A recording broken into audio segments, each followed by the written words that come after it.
Ngayon palang ano, hirap din pala yung ano, yung frame. Yung frame initially 3 lang. So ngayon pala 4 pala yun. So 200 bawat sa magiging 800 pera ko. Ngayon tatapon ako ng mga box sa frame. Ay ay. Ay nako pa. Tapon ko sa ano, basurahan. Itong mga basurahan. Wait lang. Ito sa kabila. Tapon tayong basura. Ano kaagad to? $800. Uwi na ako mamaya. Sunduin ko na si Utol. Susundin na ako ni Utol.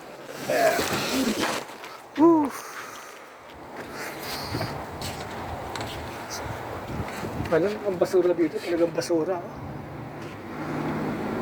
Ay, ito may tinapon. Doon ako gumagana yan. Ayos. Tapos na. Mamaya $800 na. Tumunong na.